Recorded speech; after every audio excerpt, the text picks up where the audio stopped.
आपको दिखाते हैं दिन के उजाले में वहां कैसा मंजर है। हमारे सहयोगी मधुरेंद्र कुमार की ये ग्राउंड रिपोर्ट देखिए और जानिए।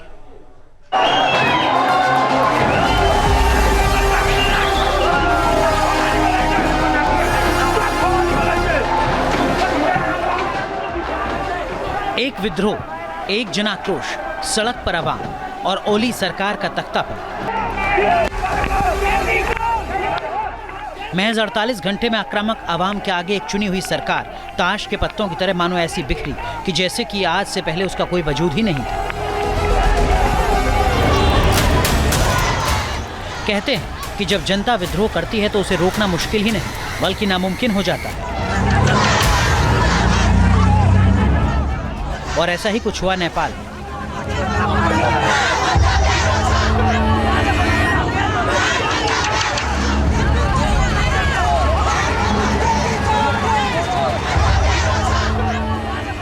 सौ कमरों वाला एक महल जो बाद में नेपाली सरकार के कामकाज का ठिकाना था, वो आग की ऊंची लपटों में घिरकर राख हो चुका है। नेपाली प्रधानमंत्री का दफ्तर, जहां पर पूरी नेपाली कैबिनेट काम करती थी, वो महल या यूं कहें कि नेपाल का प्रशासनिक भवन जलकर काला पड़ गया। 9 सितंबर को नेपाल में हिंसा के दौरान प्रदर्शनकारियों ने सिंह दरबार को आग के हवाले कर दिया था। आगजनी के बाद वहां सिर्फ बर्बादी के निशान ही दिख रहे हैं।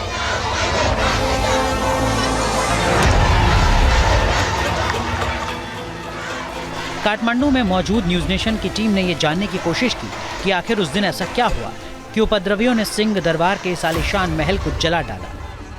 काठमांडू का सिंह दरबार, जिसे नेपाल के प्रशासन का हृदय कहा जाता था, वो आज हृदयाघात से जूझ रहा है। जनजीव प्रदर्शनकारियों के आगोश में आया हुआ सिंह दरबार किस तरह से जलकर काला हुआ है, ये आप देख सकते हैं। और जनजीव प्रदर्शनकारी किस तरह से दरअसल यहाँ के दीवारों पर अपनी छाप छोड़कर गए हैं, वो यहाँ अब भी काले अक्षरों में अंकित दिखाई देता है, जिसमें ओली सरकार के खिलाफ तमाम तरह की गालियां, करप्शन के खिलाफ उनका जो आंदोलन है उसके निशान, और जेनजी किस तरह से जीते हैं उनके जीत के जश्न के भी दरअसल यहाँ पर प्रमाण आपको दिखाई देते हैं, जो उन्होंने खुद अपने हाथों लिखा है। ये सिंह दरबार का मुख्य द्वार है, जहाँ पर आप देखें तो ऊपर आपको भगवान गणेश की प्रतिमा दिखाई देती है, क्योंकि ये सिंह दरबार जो है वो बेहद पुराना और नेपाल के हम देखें तो दरअसल राजशाही से जाकर जुड़ता है, क्योंकि सिंह दरबार का दरअसल जो काल है वो राणा शासन के दौरान शुरू होता है, जहां पर नेपाल की वास्तविक सत्ता का केंद्र हुआ करता था। और लोकतंत्र के आने के बाद भी यह नेपाल के सरकार का प्रमुख प्रशासनिक मुख्यालय बन गया। यहाँ प्रधानमंत्री कार्यालय, विभिन्न मंत्रालय और कैबिनेट बैठक के कक्ष स्थित हैं, लेकिन वो सब जल के काले हो चुके हैं। सिंह दरबार का निर्माण जून 1908 में चंद्र शमशेर जंग बहादुर राणा ने कराया था। उस समय यह दुनिया के आलीशान महलों में से एक था। चंद्र शमशेर ने इसे अपनी निजी संपत्ति के रूप में बनवाया था। जब वो नेपाल के प्रधानमंत्री बने, शुरू में एक छोटा सा निजी आवास था, लेकिन निर्माण के दौरान इसकी भव्यता बढ़ती गई। निर्माण पूरा होने के बाद चंद्र शमशेर ने इसे 20 मिलियन नेपाली रुपए में नेपाल सरकार को बेच दिया था।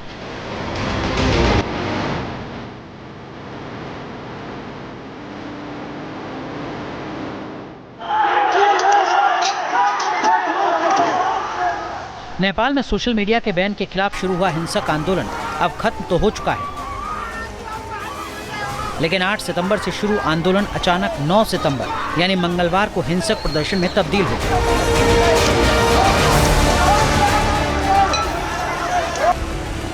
जिसमें कई सरकारी संपत्तियों को आग के हवाले कर दिया गया। इस हिंसा की आग में सुप्रीम कोर्ट की इमारत भी आ गई, जिसमें रखी 60,000 फाइलें जलकर खाक हो गई।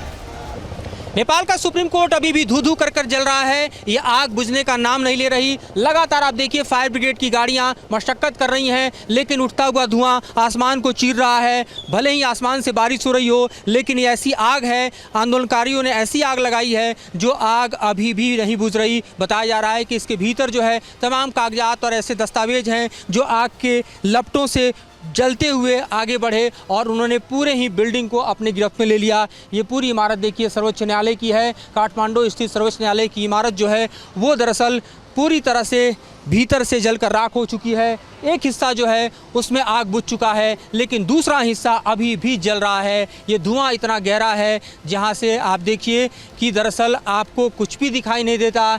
लगातार यहां पर ऑपरेट करती हुई फायर ब्रिगेड की गाड़ियां दिखाई देती हैं। अंदर का नज़ारा आप अभी भी देख सकते हैं, किस तरह से अंदर स्थित तमाम जो गाड़ियां हैं और साथ ही जो संसाधन हैं, उसके अलावा जो इंफ्रास्ट्रक्चर है, वो सब कुछ बर्बाद हो चुका है, वो सब कुछ जल चुका है। भीतर जो सरकारी कागजात, दस्तावेज, कोर्ट परिसर के भीतर जो है वो कोर्ट प्रोसीडिंग से जुड़े हुए जो पेपर्स हैं वो सब कुछ जल चुके हैं। और यहाँ पर लगातार फायर ब्रिगेड की गाड़ी आ रही हैं, एम्बुलेंस का मूवमेंट आप सुन सकते हैं। लेकिन आप देखिए तो सड़कों से लेकर और यहाँ भीतर परिसर तक हर तरफ आपको दिखाई देता है। तो दरअसल जनजी प्रोटेस्ट के दौरान जिस तरह से सुप्रीम कोर्ट को आगोश में लिया गया, क्योंकि दरअसल प्रदर्शनकारियों का गुस्सा सुप्रीम कोर्ट पर इसलिए फूटा क्योंकि उनका कहना था कि ये सुप्रीम कोर्ट जो है वो संविधान की रक्षा नहीं कर पाया, न्याय नहीं दे पाया।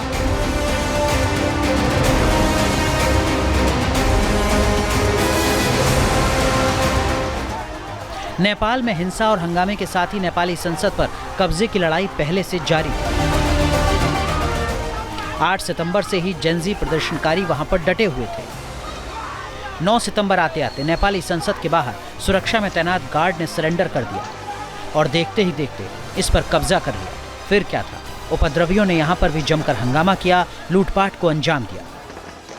नेपाल आर्मी ने संसद भवन परिसर को पूरी तरह से सील कर दिया है। संसद भवन का परिसर जो भीतर आग के हवाले जनजी प्रोटेस्ट के दौरान कर दिया गया था, वो अभी भी आप देखिए किस तरह से दरअसल जलकर राख सा दिखाई देता है, खाक सा दिखाई देता है। परिसर में फैला हुआ जो समूचा मलबा है और इस तोड़फोड़ और आगजनी के दौरान जो प्रभावित क्षेत्र हैं वो आपको साफ तौर पर दिखाई देते हैं। चारों तरफ पथराव और साथ ही टूटे हुए बैरिकेड्स, जली हुई गाड़ियाँ, जला हुआ परिसर और ये जो बिल्डिंग है जो सामने आपको दरअसल पूरी तरह से काली हो चुकी दिखाई दे रही है। ये हालत जो है वो संसद भवन की है और नेपाल में जो अराजकता का माहौल है उस पर काबू पाने के लिए कुछ इस तरह से पूरे ही एरिया को नेपाल में आर्मी ने अपने डायरेक्शंस के अंतर्गत सील कर दिया है। जिसके बाद आप देखिए तो स्थिति पर काबू पाने की कोशिश की जा रही है। कर्फ्यू लगाने के बाद से ही ये समूचा इलाका जो है वो दरअसल आर्मी के कंट्रोल में आया और धीरे धीरे आर्मी ने इस समूचे परिसर को किस तरह से सील कर दिया।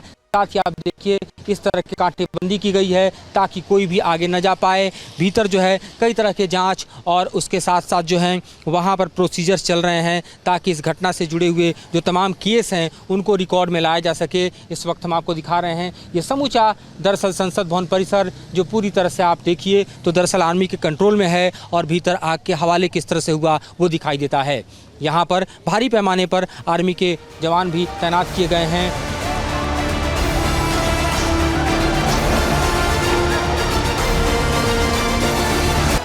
उपद्रवियों के निशाने पर यह आलिशान हिल्टन होटल भी आ गया। फिर क्या था, बड़ी संख्या में प्रदर्शनकारी इस होटल में घुस गए, जमकर तोड़फोड़ मचाई। इन प्रदर्शनकारियों में कुछ ऐसे उपद्रवी थे जिन्होंने मौका देखकर इस होटल में आग लगा दी।